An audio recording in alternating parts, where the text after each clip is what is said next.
students, welcome back once again to a new chapter of standard 8, that is algebraic expression and its special product. Okay, so myself Pratyush sir. So from today we'll discuss the concept through our video classes and we'll clear your doubts on your Zoom classes. Okay, सो एक दिन मैं video छोड़ूंगा, वो video को आप लोग बहुत अच्छे से देख के उसका नोट्स बना देना, फिर उसका सल्यूशन भी मैं करके दे रहा हूँ और बाकी जितना नहीं किया होगा उसको तुम लोग ट्राई करके होमवर्क की तरह करके मुझे सबमिट करना, ताकि जो जो डाउट्स होगा हम लोग उसको जूम क्लास में क्या करेंगे, उसको क्लियर करेंगे. So today's topic is the chapter number 5. Already we have covered our 4 chapters, chapter 1, chapter 2, chapter 3 and chapter 4. So today we are going to start our new chapter, that is chapter number 5, class 8, and the name of the chapter is algebraic expression and some special product. Okay, so let's get started. Okay, so finally, so the topic name is algebraic expression and special product. So we have already discussed that algebraic expression in our standard 7 also. ठीक है, सो अभी पहले हम थोड़ा सा उसका fundamental मतलब revise करेंगे. स्टैंडर्ड 7 में हमने क्या क्या पढ़ा था, फिर हम प्रोसीड करेंगे. हमारा जो स्टैंडर्ड 8 में जो भी होगा उसको हम प्रोसीड करके आगे बढ़ेंगे. ठीक है, तो before going to start this chapter, first we have to revise some of the concept from standard 7 of algebraic expressions. Okay, so the first content is said to be some fundamental concepts. So some fundamental concepts that we have already studied in our standard 7. So first some points are there. So the first point is constant and variable.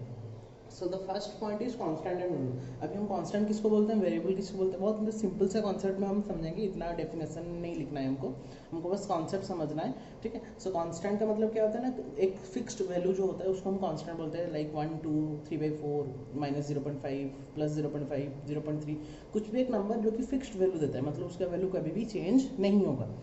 और constant की तरह variable किसको बोलते हैं, जिसका value change होता है. Constant का वैल्यू जिसका वैल्यू चेंज नहीं होता, और वेरिएबल जिसका वैल्यू हमेशा चेंज होता रहता है अकॉर्डिंग टू द सिचुएशन. ठीक है, वैल्यू चेंजेस और can be assigned, can be assigned to any value. मतलब ए बी एक्स वाई, मतलब ए कहाँ पे 1 होगा, बी कहाँ पे 2 होगा, एक्स कहाँ पे 5 होता है, वाई कहाँ पे 0 होता है. ठीक है, तो हम असाइन कर सकते हैं according to the question, we have to assign the values.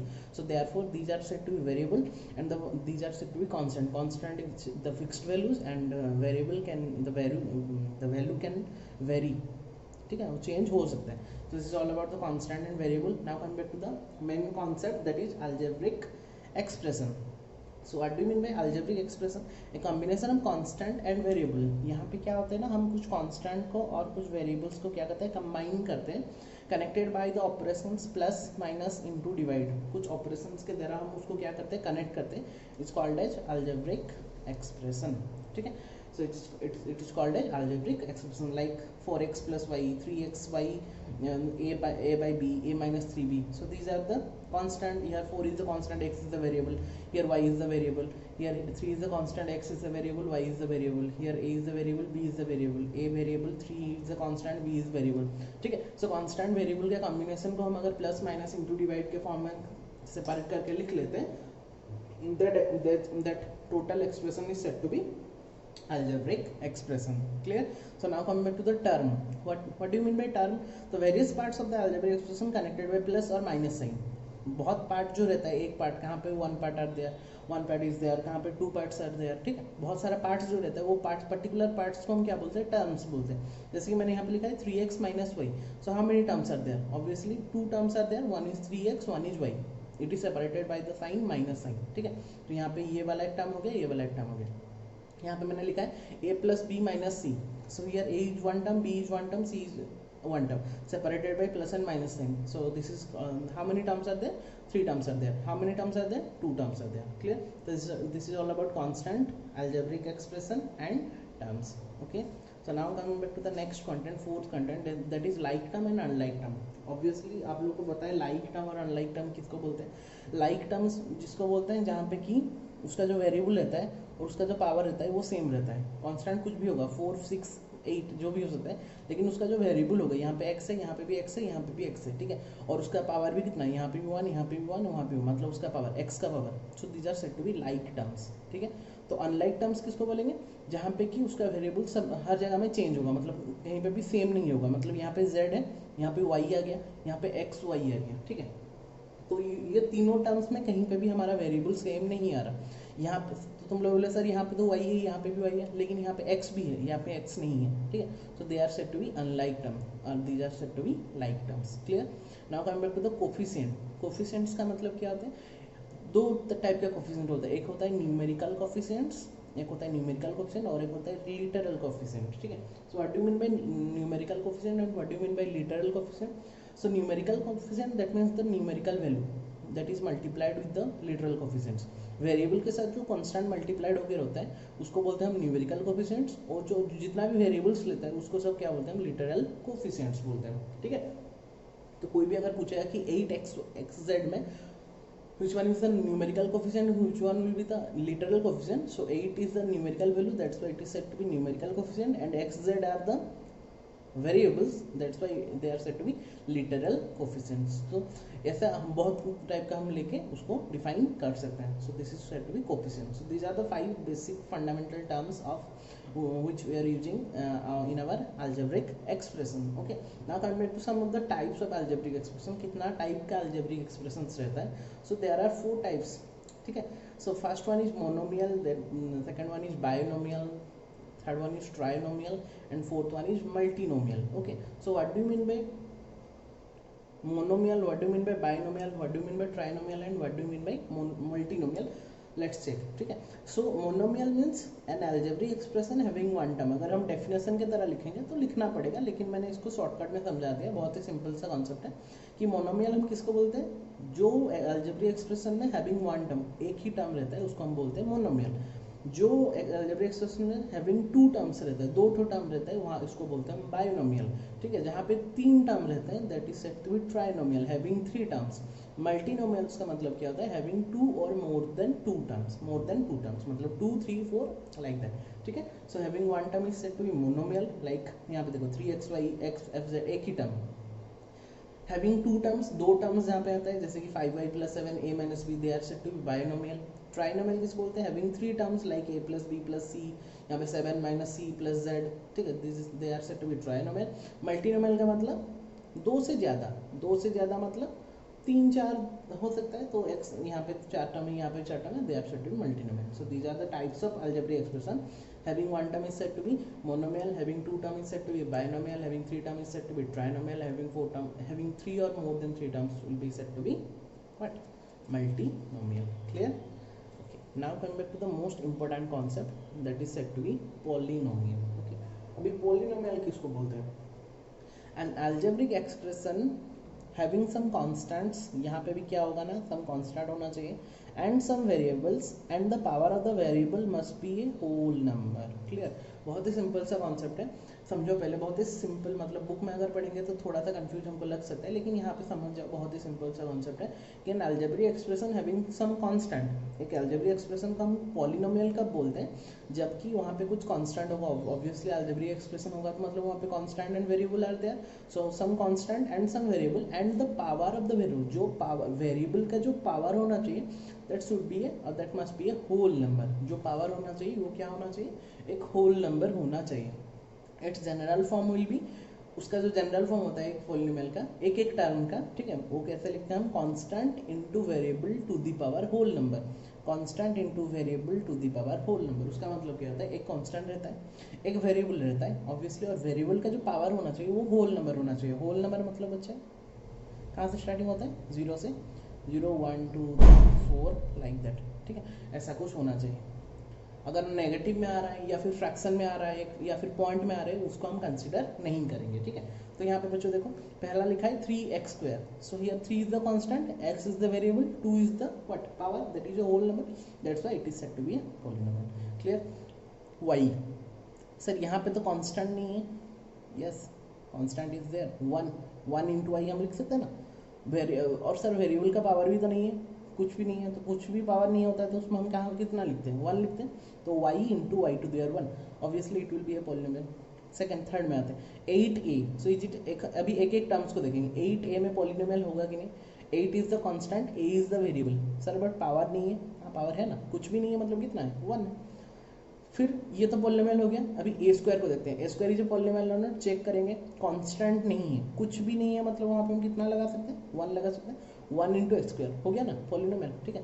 यहाँ पे ये पॉलिनोमियल हो गया, ये भी पॉलिनोमियल हो गया, ये भी, तो दोनों अगर पॉलिनोमियल हो गए तो total expression is said to be polynomial. अभी थर्ड फोर्थ में आते हैं 5y। Obviously 5 is the constant, y is the variable, y का कुछ भी पावर नहीं है, मतलब कितना लिखेंगे 1 लिखेंगे, ठीक है। ये पॉलिनोमियल हो गया। सेकंड टर्म देखते हैं 7। 7 में तो सर कुछ भी नहीं है, मतलब वेरिएबल तो कुछ भी नहीं है, एक कांस्टेंट है, तो हम ऐसे लिख सकते हैं y टू द पावर 0 लिख सकते हैं ना।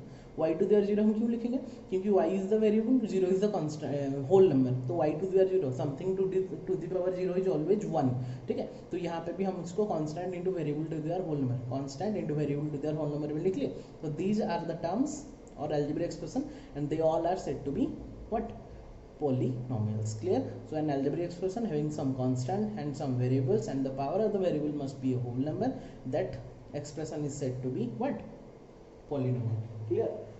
So now coming to the degree of the polynomial. Degree of the polynomial किसको बोलते हैं बच्चों, मतलब highest power containing of a highest power containing in a polynomial is said to be degree of the polynomial. मतलब एक polynomial में सबसे highest power जिसका होगा, हाईएस्ट पावर मतलब सबसे बड़ा जो नंबर है, पावर सबसे बड़ा है। यहाँ पे देखो वेरिएबल का पावर, तो 4x cube 3x square plus 2x, यहाँ पे बच्चों यहाँ पे उसका पावर है 3, यहाँ पे इसका पावर है 2, यहाँ पे कुछ भी नहीं है, मतलब यहाँ पे कितना है 1, तो ऑब्वियसली सबसे बड़ा कौन है 3, सो degree will be given by 3। Clear?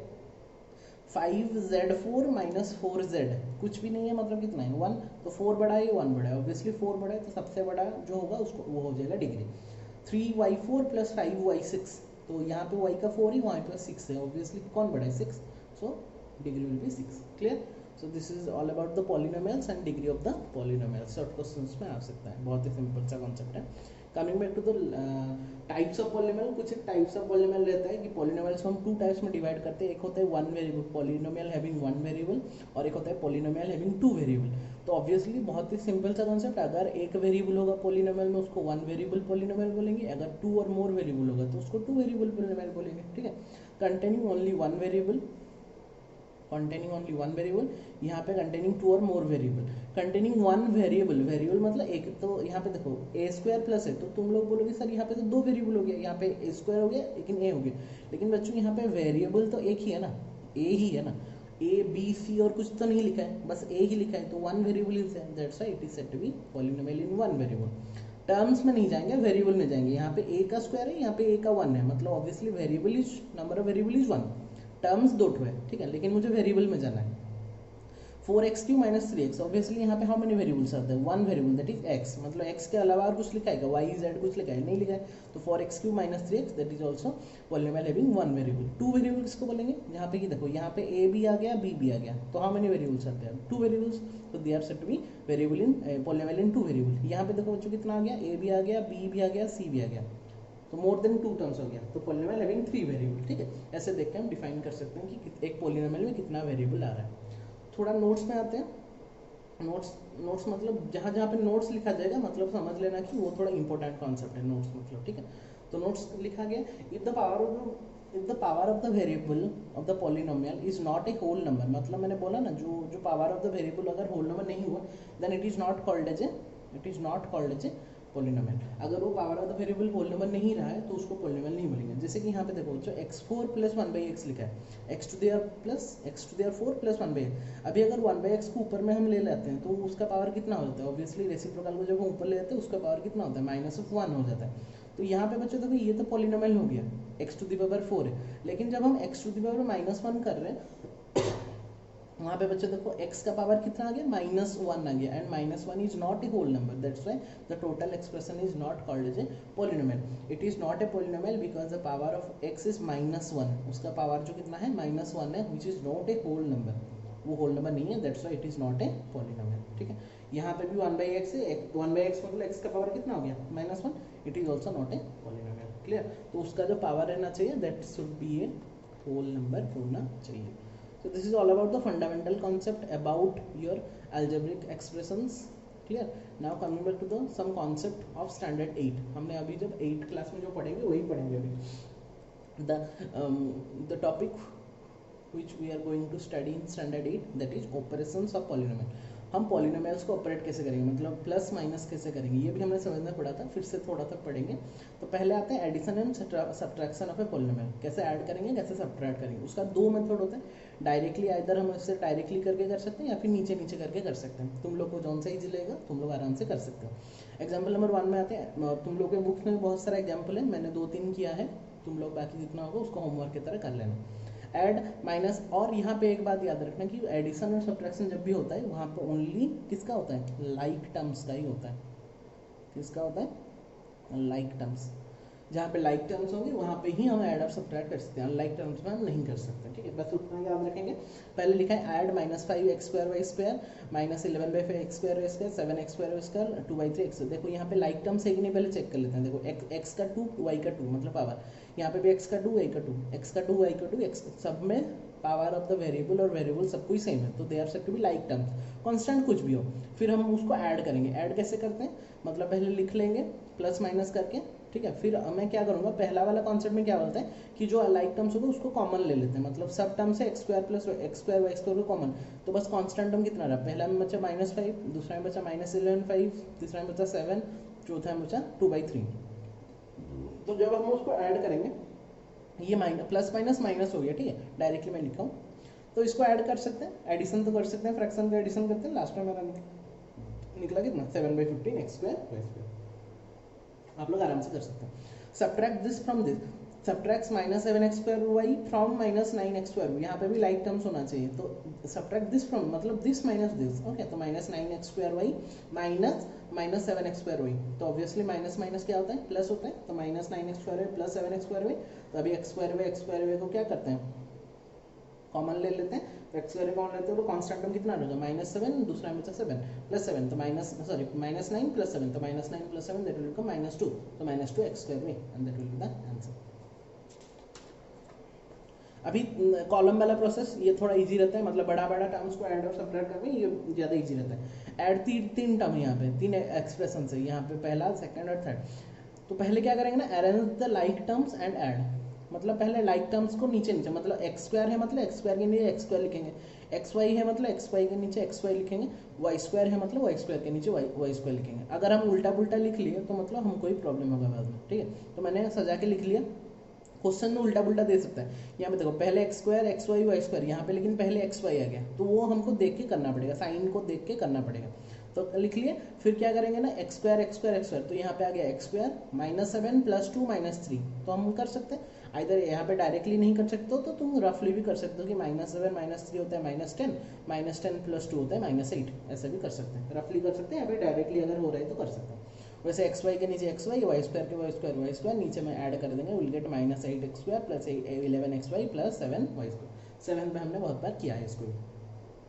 Add था, यहाँ पे सब्ट्रैक्ट दिस फ्रॉम दिस में बच्चे कंफ्यूज होते हैं कि दिस माइनस दिस कर लेते हैं, लेकिन यहाँ पे दिस फ्रॉम दिस बोला है, मतलब यहाँ से सेकंड से फर्स्ट को माइनस करेंगे। ठीक है, तो 9x² + 2y, और तो बस नेगेटिव माइनस में क्या करेंगे, बस साइन को चेंज करना है, बस उतना ही ध्यान रखना है। देखो यहाँ पे मैंने लिखा 9x² + 2y, यहाँ पे मैंने लिखा 7x² - 3y। जब हम सब यहाँ पे जब ऐड कर रहे हैं तो साइन को चेंज नहीं हो रहा है, लेकिन जब नेगेटिव मतलब सब्ट्रैक्ट कर रहे हैं तो ये जो नीचे वाला का जो भी साइन होगा, देखो बच्चों यहाँ पे क्या था, साइन उसका प्लस था, 7x² का प्लस था, तो वो चेंज हो जाएगा इसमें माइनस में, और -3y का साइन क्या था माइनस, इसमें क्या हो जाएगा प्लस, बस उतना ही ध्यान रखना है। अभी देखो बच्चों 7x² का साइन कितना आ गया माइनस, और 3y का साइन हो गया प्लस। अभी ये साइन भूल जाएंगे, ऊपर वाला साइन भूल जाएंगे। अभी मतलब ये हो गया माइनस, तो 9x² - 7x², नॉट + 7x²। ठीक है, 9x² - 7x², that will become 2x², और यहाँ पे +2y + 3y, माइनस नहीं है अभी प्लस हो गया, तो +2y + 3y that will become +5y। ठीक है, बस उतना ही ध्यान रखना है। जब सब्ट्रैक्ट करेंगे तो साइन चेंज होगा, जब ऐड करेंगे तो नॉर्मली वैसे ही कर लेंगे। ठीक है, so these are the examples. Now coming back to the exercise 5.a, मतलब 5a में आते हैं। तो सब क्वेश्चंस में नहीं कर रहा, ठीक है, कुछ क्वेश्चंस में कर दे रहा हूँ हिंट्स के तरह। बाकी तुम लोग होमवर्क, जहाँ पे होमवर्क लिखा है वहाँ पे तुम लोग उसको खुद करके मुझे सबमिट करना बाद में। ठीक है, तो पहले में बहुत ही सिंपल ऐड, क्वेश्चन नंबर 1 में ऐड बोला है 5xy - 2xy - 11xy + 8xy। ठीक है, मतलब ऐड करेंगे, पहले लिख लेंगे, फिर कांस्टेंट को अंदर ले लेंगे, xy को बाहर ले लेंगे as it is like terms, फिर 5 - 2 - 11 + 8, तो ये 13 - 13xy, that is 0xy, 0 into something will become 0, so answer will be 0. Clear? वैसे ही कर सकते हैं बिट 2 को भी, 3a² b minus 5a² b 10a² b minus 7a² b add करेंगे आराम से। तो जहाँ पे 3 माइनस 5 10 और माइनस 7 आ गया और बाहर में लिखेंगे a² b को, फिर इसको ऐड और सब्ट्रैक्ट करेंगे, ये तो आराम से आ सकता है। 13 minus 12 that is 1a² b, 1 नहीं लिखते इसको directly a² b, that will be the answer. Clear. अभी जहाँ पे 3 टर्म्स आ गया, यहाँ पे क्या करेंगे हम ऐड कर रहे हैं, ऐड कर रहे हैं मतलब जस्ट उसका साइन चेंज नहीं होगा। तो पहले लाइक टर्म्स को ए को ए, बी को बी, सी को सी लिख लेंगे, फिर ऐड कर देंगे। 3 + 5 8 माइनस 2 + 8 6 प्लस सी माइनस 7 माइनस 6। ठीक है। सो बिट 1 बिट 2 बिट 4 कर लिया, bit 3 and bit 5 is for you for your homework. ठीक है, very simple. Now coming back to the question number 2। Question number 2 means subtract. वहाँ पे ऐड था, यहाँ पे सब्ट्रैक्ट करेंगे दिस फ्रॉम दिस, मतलब सेकंड से फर्स्ट को सब्ट्रैक्ट करेंगे। तो पहले लिख लिया 8x माइनस 17, नीचे में लिखा 3x माइनस 5, सब्ट्रैक्ट करेंगे, मैंने बोला था साइन चेंज होगा। तो 3 का साइन क्या था, प्लस था, ये हो गया माइनस, और 5 का साइन क्या था, माइनस, ये हो गया प्लस। तो 8 माइनस 3 5 माइनस 17 प्लस 5 माइनस 17, यहाँ पे प्लस 5 नॉट माइनस 5। ठीक है, minus 12, that will be the answer. ठीक है, ऐसे कर सकते हैं आराम से। इसको करेंगे x² को x² को x 19 10, तो सब्ट्रैक्ट था, यहाँ पे प्लस था, ये माइनस हो गया, माइनस था प्लस हो गया, प्लस था माइनस हो गया, करेंगे लास्ट में। ठीक है, यहाँ पे सजा के लिख लेंगे MQ MQ m² m 2 2, दोनों मतलब लाइक टर्म्स को लिख लेंगे, मैंने बोला था जैसे। फिर साइन चेंज करेंगे, 5 का था प्लस, यहाँ पे हो गया माइनस, यहाँ पे था माइनस, ये हो गया प्लस, ये था प्लस, ये हो गया माइनस, ये था माइनस, ये हो गया प्लस, सबको चेंज कर दिया।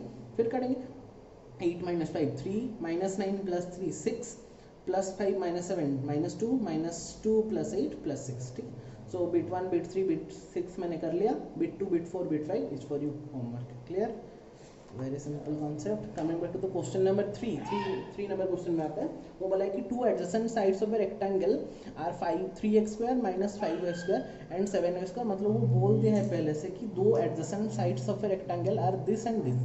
एडजेसेंट मतलब साइड मतलब लग के जो साइड रहता है, मतलब एक दूसरे का कॉमन पॉइंट, मतलब जैसे कि मैंने यहाँ पे ए बी और बी से ले लिया, ये और ये। ठीक है, एडजेसेंट साइड, तो लेट, ठीक है, लेट हमने ले लिया, इसको हो गया 3x² माइनस 5y², ये हो गया 7y² माइनस 6। तो वो बोला है find its perimeter. So as we know the perimeter of a rectangle is given by 2 into length plus breadth. So 2 into length plus breadth हमने कर लिया, तो 2 into breadth A B plus B C. तो A B की जगह हमने लिखा 3x² minus 5y², B C की जगह हमने लिखा 5x² माइनस xy। इधर हम उसको कॉलम मेथड में भी कर सकते हैं, मैंने डायरेक्टली कर लिया। ठीक है, तो x² और x² 3 + 7 हो गया 10 माइनस 5y² माइनस xy, उनका तो लाइक टर्म्स नहीं है। तो 2 into 10x² minus xy minus 5y², तो 2 को अभी मल्टीप्लाई करेंगे तो सब टर्म्स में मुझे मल्टीप्लाई करना पड़ेगा। तो 2 into 10 20, 2 into minus xy minus 2xy, 2 into 5 minus 10, so 20x² minus 2xy minus 10² and that will be the perimeter. That will be the perimeter and that will be the answer. Clear? Okay. Coming back to the question number 7, question number 4. Question number 4 में आते हैं। 4 number question में क्या बोला है, the perimeter of a triangle। वो बोल दिया कि perimeter of a triangle is given by 7p² plus 8p plus 9 and 2 of its sides are 2p² minus p plus 1 and 11p² minus 3p plus 5. Find the third side of the triangle। यहाँ पे बोला है कि एक triangle का perimeter दे दिया, मतलब तीनों साइड का एडिशन दे दिया है और 2 साइड गिवन है, एक साइड है ये, एक साइड है ये। सो हमको क्या निकालना है, find the third side. Obviously हम क्या करेंगे ना, दोनों साइड को ऐड करके पेरीमीटर से माइनस कर देंगे तो हो जाएगा। ठीक है, तो लिख लेते हैं लेट गिवन, ये लेट हमने लिया है, given A B equal to, ये हमने लेट लिया है, मतलब let A B equal to 2p² this B C, A B और बी सी को हमने ले लिया। ठीक है, तो पेरीमीटर गिवन है, तीनों साइड का एडिशन गिवन है। तो पहले हम क्या करेंगे ना, दोनों साइड को ऐड कर देंगे, लास्ट में पेरीमीटर से माइनस कर देंगे। तो पहले हम क्या करेंगे, sum of the 2 sides, sum of the 2 sides कैसे निकालेंगे, ऐड कर देंगे। Sum of the 2 side means क्या, किसको किसको ऐड कर रहे हैं हम, A B plus B C को ऐड कर रहे हैं। तो ए बी है 2p² minus p plus 1, B C है 11p² minus 3p plus 5। Add करेंगे तो साइन चेंज नहीं होगा, तो 2 + 11 13 माइनस 1 माइनस 3, कुछ नहीं है कांस्टेंट, मतलब -1 है। ठीक है, तो -1 माइनस 3 माइनस 4, 1 + 5 6, तो 13p² माइनस 4p प्लस 6। ये हो गया एडिशन, ये हो गया उसका एडिशन, मतलब एडिशन ऑफ 2 साइड्स। अभी लेकिन हमको थर्ड साइड निकालना था, so third side will be given by perimeter minus sum of the 2 side. अगर हम थर्ड साइड निकालेंगे तो टोटल तीनों साइड से दोनों साइड को माइनस कर देंगे तो निकल जाएगा। तो पेरीमीटर मेरा कौन सा गिवन था, क्वेश्चन में गिवन था 7p square minus 8p plus 9, और अभी दोनों साइड का सम कितना निकला 13p square minus 4p plus 6। दोनों को जब हम सब्ट्रैक्ट करेंगे, अभी माइनस करेंगे मतलब ऑब्वियसली उसका क्या चेंज हो जाएगा, साइन चेंज हो जाएगा। तो प्लस यहाँ पे 13 का साइन क्या था, प्लस था, ये हो गया माइनस, 4 का क्या साइन था, माइनस, ये हो गया प्लस, 6 का था प्लस, ये हो गया माइनस। तो 17 minus 13 minus 6 minus 8 plus 4 minus 4 9 minus 6 3। So minus 6p square minus 4p plus 3, and that will be the third side of the triangle. Therefore, the third side will be given by 6p square minus 4p plus 3. That will be our answer. Clear. Multiple choice question में आता है 5 number question. यहाँ पे बोला है 2x4 minus 4x square Y square plus 5y5 is at what dash, मतलब क्या बोला है, मतलब ये कितना। हाँ, तो हम चेक करेंगे how many terms are there, 1 2 3। So the having expression having 3 terms are said to be trinomial, obviously then it will be given by trinomial of degree dash dash। Degree कितना है, सबसे बड़ा कौन है, यहाँ पे 4 है, यहाँ पे 2 + 2 4, यहाँ पे 5, तो ऑब्वियसली सबसे बड़ा कौन है 5। so therefore degree will be how much 5। 6 number is for you homework, and that's all for today. So we have already discussed our all the concepts of algebraic expression, some fundamental concept of algebraic expression and operations of algebraic expression, as well as we have already discussed our 5a exercise. So all of you just write down the notes on your math copy. All the notes should be written and all the exercise should be solved in your copy, and if any doubts will be there, then we will clear it out in our next Zoom classes. Okay, so thank you all for watching. So all of you just subscribe my channel so that you will get all the videos from standard 8 to standard 12, okay, content wise videos. So subscribe the channel and share with your friends also. Okay, so thank you all for watching. next मिलेंगे फिर zoom class में, जहाँ पे कि हम doubt clear करेंगे। फिर doubt clear करने के बाद मैं तुम लोग को part 2 of that chapter 5, that is 5b का exercise with its content I will provide you after the Zoom class. Okay, so thank you all, have a nice day all of you, take care all of you.